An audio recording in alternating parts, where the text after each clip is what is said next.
encore une fois, répondre à vos questions, répondre à vos interrogations, et surtout faire en sorte que, au moins, le débat soit posé sur la base d'éléments objectifs, concrets, réels.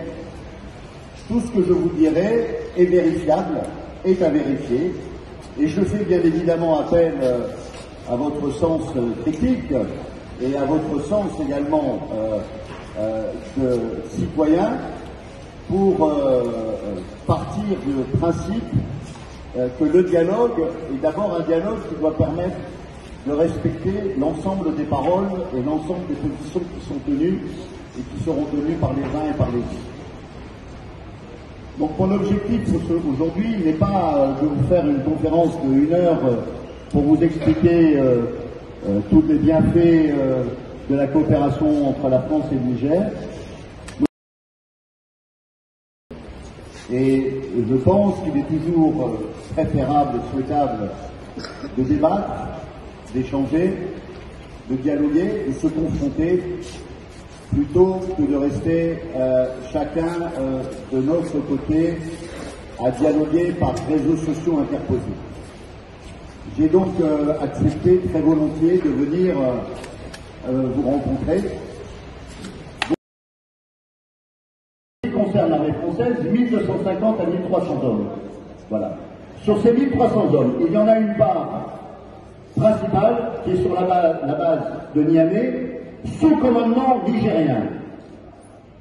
Les autres forces, qui sont des forces, je dirais, opérationnelles, qui sont des forces combattantes, que je suis allé visiter il y a 10 jours à Wallam, sont sous le commandement des forces nigériennes, des forces françaises, qui sont au nombre, aujourd'hui, à Wallam, d'environ 150 à 200 hommes, sont dans le cadre d'une opération menée par le commandement nigérien, sous l'autorité de l'officier général commandant cette opération nigérien. Les forces françaises, les unités françaises qui interviennent sous le commandement des troupes des officiers nigériens, dans le cadre d'une politique de sécurité qui a été établie par le gouvernement nigérien et qui est mise en œuvre par les autorités militaires nigériennes. Je suis allé visiter la base, et j'étais accompagné de journalistes nigériens. Et ces journalistes nigériens ont pu se rendre compte sur le terrain de la réalité de ce qu'était l'action de la France et des alliés dans la lutte contre le terrorisme. Il y a une idée reçue qu'on peut comprendre que grosso modo, avec les drones et les satellites, c'est Star Trek, hein, il y aurait un grand tableau comme ça, et on verrait la moindre mobilette passer dans le désert.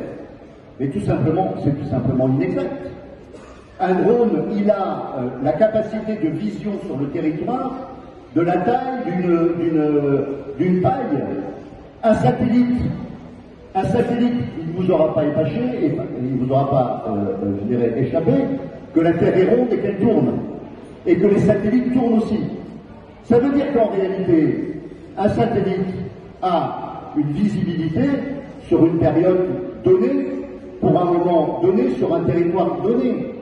Il est illusoire d'imaginer qu'un territoire grand comme le Mali ou grand comme le Niger, qui fait 2 fois la France, aucune technologie n'est en mesure aujourd'hui d'avoir une vision, je dirais, complètement panoramique de la réalité, de ce qui se passe sur le terrain. Donc, je comprends, et ça, c'est très certainement une part.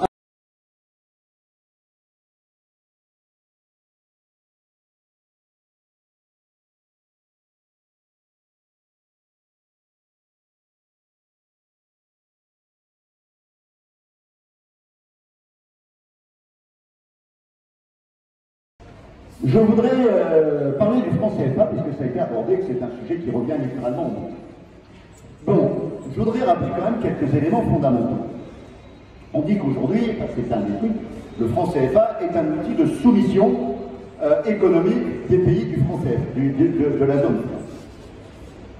Il y a des économistes sans doute dans la salle, et il ne vous aura pas échappé qu'il y a eu, depuis un certain nombre d'années, depuis 2014, en Afrique de l'Ouest, un certain nombre de débats sur la réforme monétaire qui existait, qui doit exister. Il y a d'un côté les pays de la zone franc, CFA, et de l'autre côté, il y a les pays de l'ECOWAS, chinoises, qui sont des pays anglophones, pour faire court, qui ont créé une zone économique en face de l'UEMOA, avec l'objectif, au final, de regrouper, c'est-à-dire de fusionner les deux zones économiques et de créer une monnaie qui était l'éco. Il se trouve que cette logique de l'éco a été adoptée au final en 2019 par le président de l'UEMOA, qui était assuré à ce moment-là par la Côte d'Ivoire, par le président Ouattara, et de l'autre côté par le président Macron au titre du CFA.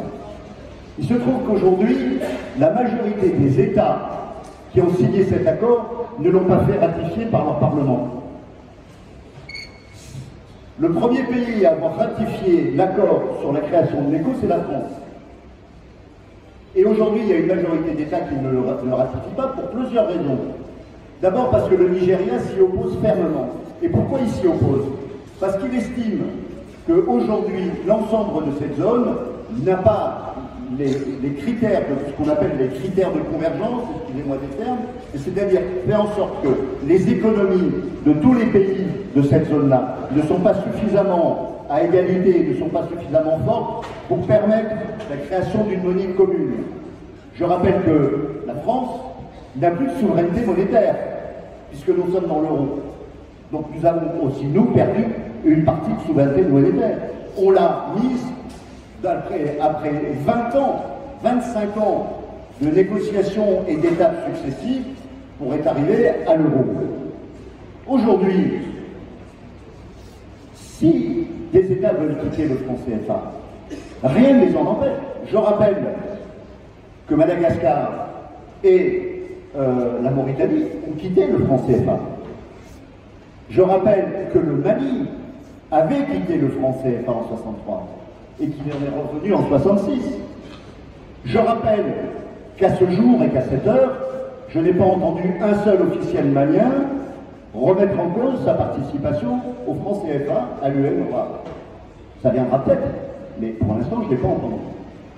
Je rappelle qu'il y a des États qui ont adhéré au franc CFA. La Guinée équatoriale et la Guinée-Bissau. Et je rappelle enfin que depuis les accords de 2019, le fameux compte d'affectation spéciale dont tout le monde parle n'est plus situé auprès du Trésor public français pour l'Afrique de l'Ouest. Il est situé à Dakar, sur les comptes spéciaux de la BA à Dakar. Il n'est pas en France. Il n'y a plus un seul administrateur français au sein des instances de gouvernance du franc CFA sur la zone de l'Afrique de l'Ouest. Ça encore, je ne vous demande pas de le croire. Vérifiez, et on en parle quand vous voulez. Donc, la question du franc CFA, sur le fond, elle est légitime. Je suis personnellement absolument, je veux dire, pour moi, il y a un sujet qui peut se débattre. Est-ce qu'avoir une monnaie forte, soutenue par l'euro, est un avantage ou un inconvénient en termes de compétitivité? Ça se discute. Moi, j'ai pas de main.